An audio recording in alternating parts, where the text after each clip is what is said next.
సాయిరామ్.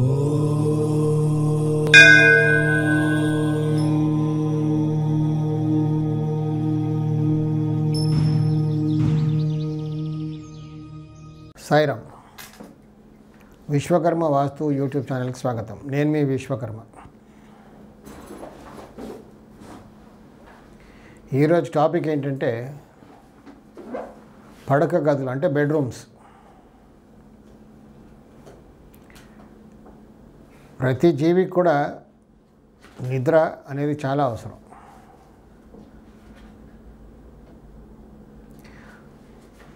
దినమంతా కష్టపడ్డాక మనిషికి నిద్ర పట్టాలి. మనిషే కాదు, ప్రతి జీవికి కూడా నిద్ర అనేది చాలా ముఖ్యం. నిద్ర పట్టలేదనుకోండి,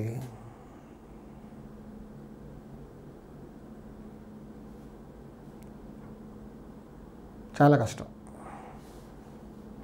ఆరోగ్యం చెడిపోతుంది. ఇరిటేషన్, ప్రస్తమానం చికాకు పడుతూ ఉంటారు.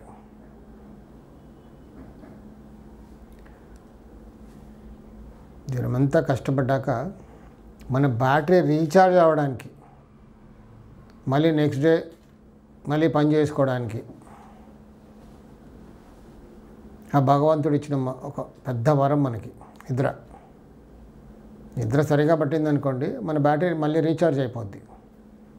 నెక్స్ట్ డే మళ్ళీ పని చేసుకోవడానికి ఫిట్గా ఉంటుంది. అసలు నిద్ర పట్టలేదనుకోండి, మనిషి చిన్నగా ఇంకా ఎన్నో హెల్త్ ప్రాబ్లమ్స్ సఫర్ అవ్వాల్సి వస్తుంది. కొంతమంది అయితే మెంటల్ బ్యాలెన్స్ కూడా కోల్పోతారు. మొత్తం మెంటల్ బ్యాలెన్స్ పోతుంది నిద్ర సరిగా పట్టకపోతే. అస్తమానం చెరుబురులు ఆడుతూ ఉంటారు. కొంతమందికి ఎంత ప్రయత్నించినా నిద్ర పట్టదు. సెడేటివ్స్ వాడుతూ ఉంటారు, నిద్ర మాత్రలు వేసుకుంటూ ఉంటారు.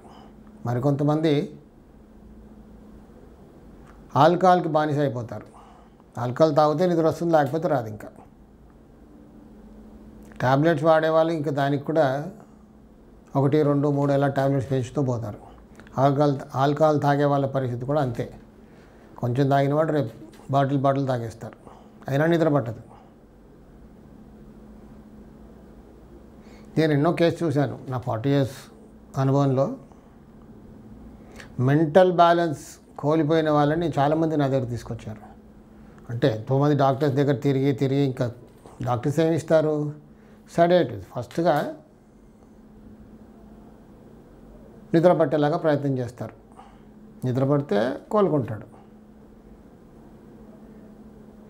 లాస్ట్లో ఎవరో సజెస్ట్ చేసి నా దగ్గర రావడం, నేను వెళ్ళి వాళ్ళ ఇల్లు వాస్తు చూడడం, కొన్ని వాస్తు మార్పులు సజెస్ట్ చేయడం, పడుకునే స్థలం మార్చి సరైన స్థలంలో ఎటుపక్క తలబెట్టి పడుకుంటే బాగుంటుందో అక్కడ ఆ స్థన బలాన్ని బట్టి నిర్ణయించి అలా పడుకోబెట్టడం వల్ల ఓ 3-4 monthsలో కోలుకున్నారు. మళ్ళీ మెంటల్ బ్యాలెన్స్ సరిగ్గా వచ్చేసింది. హెల్తీ అయిపోయి నిద్ర పడుతుంది, ఆ మెంటల్ ఇంబ్యాలెన్స్ పోయింది, అంతా పోయింది. ఇలా మిరాకిల్ అనిపిస్తుంది. అంటే తెలియని వాళ్ళకి మిరాకిల్ అనిపిస్తుంది. మన శాస్త్రాల్లో రాసింది కాబట్టి జరుగుతున్నాయి కూడా. సో మనం అక్కడ ఏం చేసాం, ఊరికే ఆ శాస్త్రాన్ని పాటించాం అక్కడ అంతే. ఆ స్థానబలాన్ని చూసి అక్కడ ఎక్కడ పడుకోబెడితే బాగుంటుంది, ఆ ఇంట్లో ఎలాంటి మార్పులు చేస్తే బాగుంటుంది, అక్కడ దోషం ఏంటి అది సవరించి అక్కడ పడుకోబెడితే మళ్ళీ కోలుకున్నారు. కొన్ని కేసులు ఏంటంటే అసలు నిద్ర పట్టదు. నెలలు అసలు నిద్రే లేదు, రాత్రంతా అలా మేల్కొని ఉంటారు. ఎంత ప్రయత్నించి అన్ని మందులు వాడినా కుదరలేదు. అక్కడ కూడా కొన్ని వాస్తు మార్పులు చేసి సరైన స్థలంలో ఆ స్థానబలాన్ని అనుసరించి అక్కడ పడుకోబెడితే ఎటు తల పెట్టి పడుకుంటే బాగుంటుందో అలా పడుకోబెడితే వాళ్ళకు కూడా ఓ 3-4 monthsలో కోలుకున్నారు. నిద్ర పట్టడం మొదలుపెట్టారు. హెల్త్ కూడా కోలుకుంది. ఇవన్నీ కూడా మనం టెస్టిమోనియల్స్ చెప్పించలేము. ఎవరిని తీసుకొచ్చి మనం టీవీలో యూట్యూబ్లో మాట్లాడించలేము. ఎందుకంటే ప్రైవసీ, ప్రతి వారికి ఒక ప్రైవసీ అనేది ఉంటుంది కాబట్టి అవి కుదరదు. అందుకే నేను ఈ కేస్ స్టడీస్ మీకు చెప్తూ ఉన్నాను. ఇంకొన్ని కేసులు ఈ మధ్యలో చాలా గమ్మత్తుగా ఉన్నాయి. ఎక్కడ చూసినా అన్ని ఫ్లాట్సే కదా, 3 బెడ్రూమ్ 2 బెడ్రూమ్ ఫ్లాట్స్. 3 బెడ్రూమ్ ఫ్లాట్స్లో ఉదాహరణకి మనం ఒక వెస్ట్ ఫేసింగ్ ఇల్లు తీసుకుందాం. అన్నీ కాపీ పేస్ట్. ఏ ఆర్కిటెక్ట్ ఇచ్చినా కాపీ పేస్ట్. ఇతను చేసింది ఇంకొకతను, ఇంకొకతను చేసింది ఇంకొకతను, కాపీ పేస్ట్ ప్లాన్స్ అన్నీ. అదే 100% వాస్తు కంప్లైంట్ అంటున్నారు. కొనేవాళ్ళు ఉంటున్నారు కూడా. ఒక పెక్యులియర్ థింగ్ జరుగుతున్నాయి ఇలాంటి ఫ్లాట్స్లో. అదేంటంటే వెస్ట్ ఫేసింగ్ ఫ్లాట్ అనుకుందాం ఒకటి.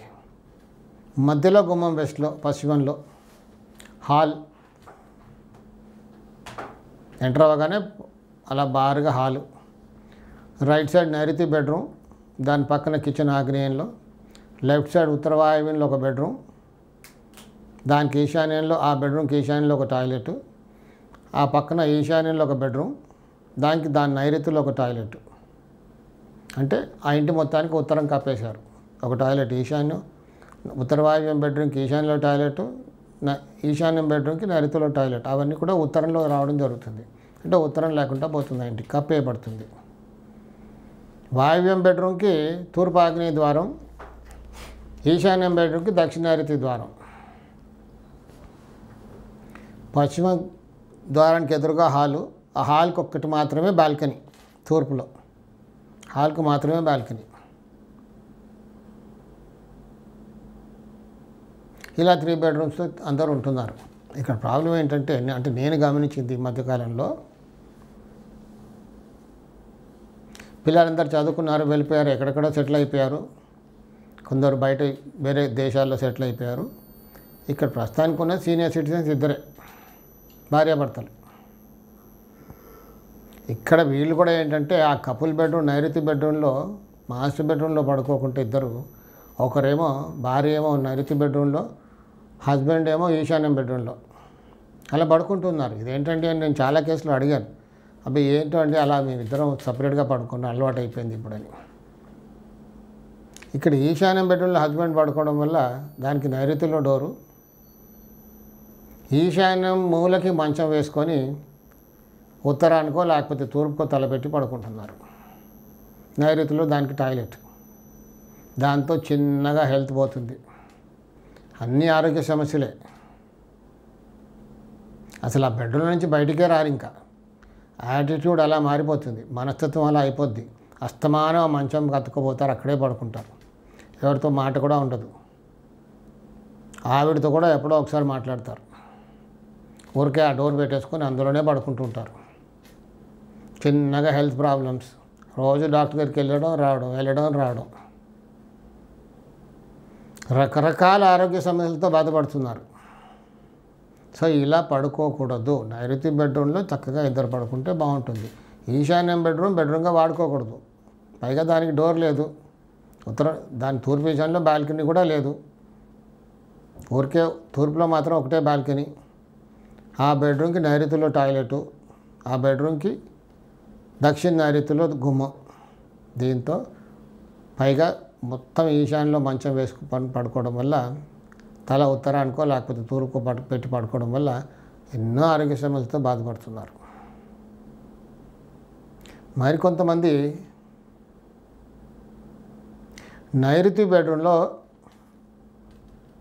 ఇప్పుడు ఒక అబ్బాయి ఉన్నాడు, మ్యారేజ్ అయిపోయింది, అంతవరకు వాయువ్యం బెడ్రూమ్లో లేకపోతే ఈశాన్యం బెడ్రూమ్లో ఉన్నాడు. అంటే 2 బెడ్రూమ్ అవుతాయి. పేరెంట్స్ ఓల్డ్ అయిపోయారు, ఇప్పుడు నేను ఆ బెడ్రూమ్ వాడుకోవచ్చా? మా పేరెంట్స్ని వాయువ్యం బెడ్రూమ్కి షిఫ్ట్ చేయడమో లేకపోతే ఈశాన్యం బెడ్రూమ్కి షిఫ్ట్ చేయడమో చేసేసి నేను నైరుతి బెడ్రూమ్లో పడుకోవచ్చా? లేదా కొంతమంది మా అబ్బాయికి ఆ బెడ్రూమ్ ఇచ్చేసి నేను అందులో షిఫ్ట్ అవ్వచ్చా? ఇది చాలా చోట్ల ఇది ఒక పెద్ద సమస్యగా మారిపోతుంది ఇప్పుడు. సో అబ్బాయి ఇల్లంతా నడిపిస్తున్నాడు, నేను రిటైర్ అయిపోయాను, సో నేను వేరే బెడ్రూమ్కి షిఫ్ట్ అయిపోయి నైరుతి బెడ్రూమ్ ఇచ్చేస్తాను. It's mutual understanding. అంటే ఈ రోజుల్లో చిన్న పెద్ద గౌరవం పోయింది కాబట్టి ఎవరు ఎక్కడ పడుకున్నా పర్వాలేదు. కాకపోతే పెద్దవాళ్ళు కాస్త నైరుతి బెడ్రూమ్లో పడుకుంటే ఆరోగ్యం చక్కగా ఉంటుంది. శ్రీరక్ష.